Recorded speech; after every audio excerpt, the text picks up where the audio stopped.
Bago kayo umupo, kids, ano pa man, syempre, birthday ni Molly. Handugan po natin, hindi lang ang inyong regalong ibibigay, ngunit ang inyong presensya sa pamamagitan ng pagkanta ng birthday na walang saliw na tugtugin.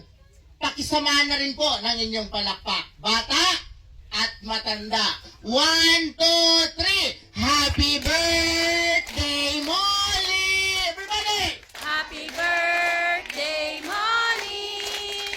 Happy birthday! Happy birthday! Happy birthday, Molly! One more time! Maligayang bati! Come on! Maligayang bati! Maligayang bati! Una pa lang yan at nakita ko kay Molly, talagang nagagalak siya. Palakpakan po natin sila ng Molly! Mga bata,